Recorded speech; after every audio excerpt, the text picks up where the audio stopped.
Yo!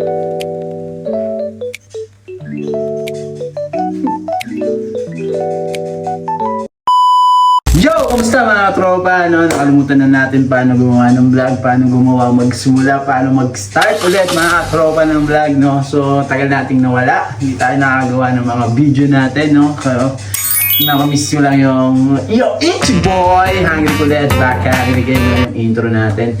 So, for today's video, day off natin.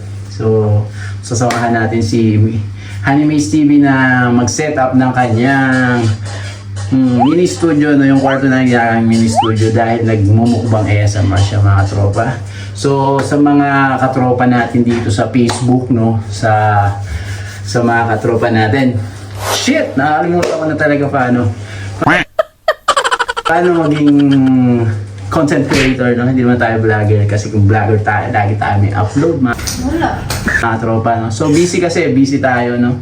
So sa mga katropa natin dito sa Facebook, mga katropa, no? Sana masubscribe nyo po si Honeymaze TV sa kanyang YouTube channel, no? Paabutin na natin siya ng 50,000 subscribers dahil malapit na siyang mag 40k. So gawin na natin 50,000 mga tropa.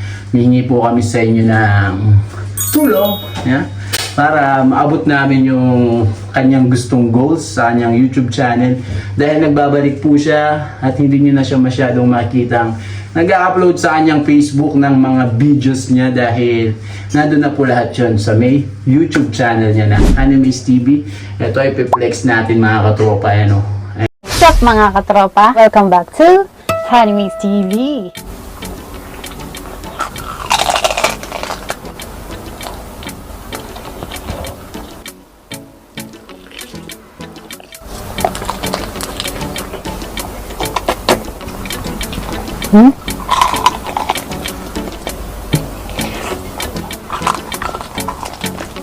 Don't forget to like, comment, share, and subscribe to Honeymaze TV and click the bell icon para lagi po kayong updated sa aking mga bagong mukbang. So, see you mga katropa. Bye-bye. I-subscribe nyo na po mga tropa and i-like and share kapag natripan nyo yung mga video niya mga tropa. So, malabas na tayo. Gusto nyo ba makita si Honeymaze TV? Nandito siya. Ayun. Sige. Di ba? Tagawa siya ng kanyang content sa kanyang channel mga tropa, no? Tagawa siya ng content. So yan, pinapagawa siya na kanyang mahiwagang kakainin. Ayun, no?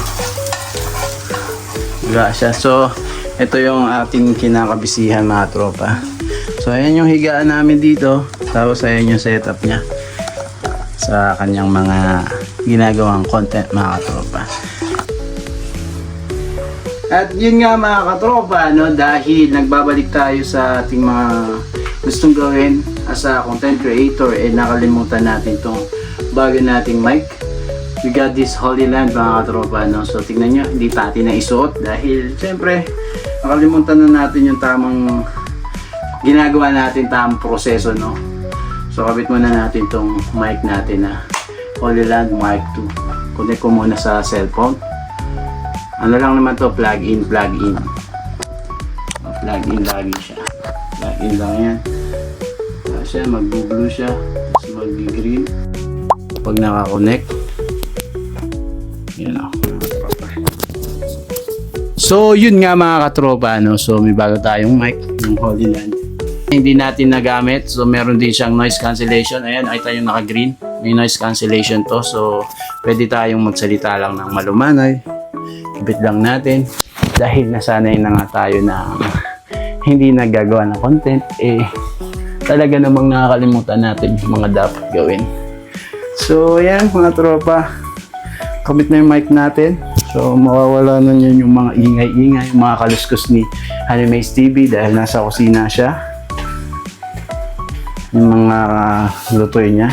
So, tapos pagkatapos nito, mag-aayos tayo ng maglilinis pala. Pagkatapos natin gumawa ng content, maglilinis tayo. Yun lang mga tropa, di ko na alam talaga kung anong gusto kong sabihin sa inyo. Basta yun lang, nangangamusta lang ako sa inyo, no? Kamusta? Sa pag ganitong buwan talaga mga katropa, hindi tayo masyado nakagawa ng ating i-content, no? Ang ating mga vlog kasi nga busy din sa trabaho.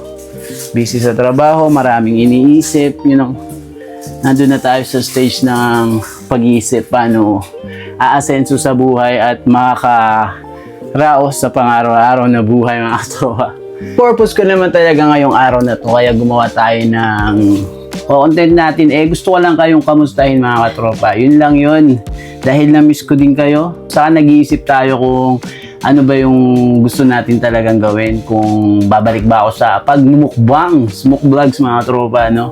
So, kasi si Honey Maze, bumalik na siya sa kanyang channel. Kaya parang naiintriga tayong bumalik ulit sa ating channel mga katropa, no? Hungry kulit po mga katropa, i-subscribe nyo na. Meron na tayong 3,000 followers. Medyo hindi tayo masyadong active sa ating Facebook page na Hungry Kulit din. Dahil, yun nga, busy tayo mga tropa. No? Nagpo-focus muna kami sa mga bagay-bagay. At tinutulungan ko din si Honey Maze TV sa kanyang channel para mag-boost ulit to. At syempre kapag naging okay na ulit, mabilis na rin namang makakahatak yun dahil kami lang dalawa naman ang nag-sharean ng aming mga videos sa kanya-kanyang mga channel at pages. So, walang masama kung gusto nyo mag-YouTube, gawin nyo na mga tropa dahil ngayon maraming updates ngayon, marami na ngayong updates ang YouTube na bago na mas mabilis ma-monetize yung mga bagong channel at mas maganda na yung algorithm niya. Basta yun lang yung mga napapanood ko kasi ngayon medyo nagre-research tayo sa pag-YouTube ulit, no? Kung ano ba yung magandang niche. Kailangan talaga makahanap tayo niche. Si Honey Maze TV, mukbang talaga yan. Food vlogs talaga siya, kaya dun siya nakapokus. Ako hindi ko pa alam. Basta marami akong gustong gawin. Dahil syempre na-inspire din tayo sa ibang mga vloggers. Lalo na kay Kong TV, kay Gio Ong, yan, mga idols. Ganyan, nanonood ako kay Alex Gonzaga. So, dahil nakakatuwa yung mga videos nila, no, yung mga vlogs nila. Saka may mga matututunan tayong mga aral, mga katropa.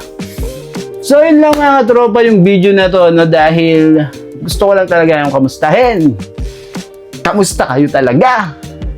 Yun lang mga katropa, no? So, thank you for watching. I'm Hungry Kulit, and this is my life. Make life great. Bye-bye.